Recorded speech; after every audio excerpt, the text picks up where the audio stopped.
오늘 말씀은 베드로후서 2장 1절로 11절까지의 말씀입니다. 그러나 백성 가운데 또한 거짓 선지자들이 일어났나니 이와 같이 너희 중에도 거짓 선생들이 있으리라. 그들은 멸망하게 할 이단을 가만히 끌어들여 자기들을 사신 주를 부인하고 임박한 멸망을 스스로 취하는 자들이라. 여럿이 그들의 호색하는 것을 따르니 이로 말미암아 진리의 도가 비방을 받을 것이요 그들이 탐심으로써 지어낸 말을 가지고 너희로 이득을 삼으니 그들의 심판은 옛적부터 지체하지 아니하며 그들의 멸망은 잠들지 아니하느니라. 하나님이 범죄한 천사들을 용서하지 아니하시고 지옥에 던져 어두운 구덩이에 두어 심판 때까지 지키게 하셨으며 옛 세상을 용서하지 아니하시고 오직 의를 전파하는 노아와 그 7 식구를 보존하시고 경건하지 아니한 자들의 세상에 홍수를 내리셨으며 소돔과 고모라 성을 멸망하기로 정하여 재가 되게 하사 후세에 경건하지 아니할 자들에게 본을 삼으셨으며 무법한 자들의 음란한 행실로 말미암아 고통당하는 의로운 롯을 건지셨으니 이는 이 의인이 그들 중에 거하여 날마다 저 불법한 행실을 보고 들음으로 그 의로운 심령이 상함이라. 주께서 경건한 자는 시험에서 건지실 줄 아시고 불의한 자는 형벌 아래에 두어 심판 날까지 지키시며 특별히 육체를 따라 더러운 정욕 가운데서 행하며 주관하는 이를 멸시하는 자들에게는 형벌할 줄 아시느니라. 이들은 당돌하고 자긍하며 떨지 않고 영광 있는 자들을 비방하거니와 더 큰 힘과 능력을 가진 천사들도 주 앞에서 그들을 거슬러 비방하는 고발을 하지 아니하느니라. 아멘.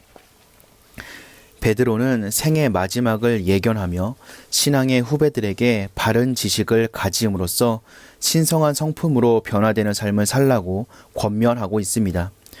그런데 여기에 가장 큰 방해가 되는 자들이 있었습니다. 바로 이단적 교리를 가르치는 거짓 선지자들이었습니다. 베드로는 거짓 선지자들을 파악하는 기준을 제시합니다. 그는 거짓 선지자들이 있다는 사실 자체를 이상하게 여기지 않고 오히려 그런 자들이 필연적으로 있을 것이라고 확언합니다.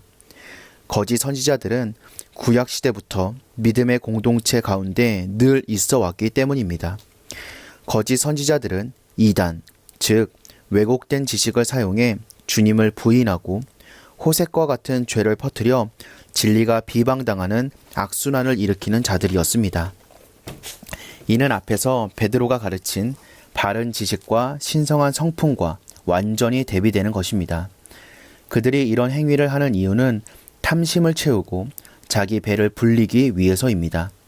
그렇지만 그들은 임박한 멸망을 스스로 취하는 자들입니다. 그러므로 우리는 지금까지 듣지 못한 이상한 가르침을 전하고 음란과 같은 죄를 저지르고 이기적인 욕망을 채우려 하는 자들을 피해야 합니다.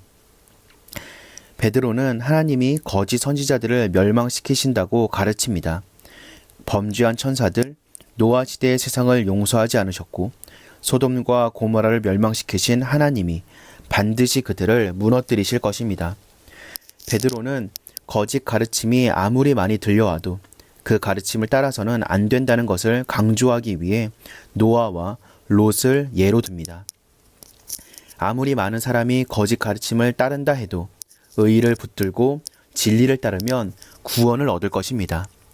우리는 주변의 말들에 많은 영향을 받습니다. 그렇기 때문에 진리를 분명하게 알고 있어야 합니다. 그렇다면 절대 거짓 가르침에 휩쓸리지 않을 것입니다. 사람들이 무엇을 말하고 어떤 행동을 하든지 우리는 오직 예수 그리스도께서 보이신 십자가의 진리만을 따르겠다는 의연할 믿음을 가져야 합니다. 베드로는 거짓 선지자들의 특징을 하나 더 제시합니다. 바로 교회의 권위를 따르지 않는다라는 것입니다. 베드로는 우선 하나님이 경건한 자를 건지시고 불의한 자와 더러운 정욕 가운데 거하는 자를 벌하신다는 가르침을 반복한 후에 주관하는 이를 멸시하는 자는 벌하신다고 말합니다. 거짓 선지자들은 교회의 권위를 무시하고 자기들만 옳다고 주장하는 경우가 많습니다. 베드로는 천사들도 교회에서 세움을 받은 자들을 함부로 비방하거나 고발하지 않는다고 말하면서 저들이 얼마나 교만한지를 부각시킵니다. 베드로가 설명하는 거짓 선지자의 모습은 현대 이단이나 교회에서 무리를 일으키는 자들에게서도 찾아볼 수 있습니다. 교회의 정당하고 합리적인 결정에 반발하고 자기 생각만이 옳다고 주장하며 교회를 분열시키는 자들은 하나님께 버림받을 것입니다. 참된 지혜자들은 이런 사람들과 같은 자리에 서지 않습니다. 안타깝게도 말씀의 진리를 알기 원하고 예수님의 성품을 담기 원하는 사람들이 이단이나 잘못된 지도자들에게 현혹되는 경우를 자주 봅니다. 그렇기에 우리는 말씀을 잘 배워 거짓 선지자를 분별할 수 있어야 합니다. 또한 말씀에 따라 올바른 삶의 모범을 보이며 교회의 질서를 따르고 순종함으로써 주께서 기뻐하시는 경건한 자가 되어야 합니다. 말씀이 말하는 거짓 선지자를 멀리하고 오직 예수 그리스도의 말씀에 순종하는 저와 여러분 되시기를 주님의 이름으로 기도하겠습니다.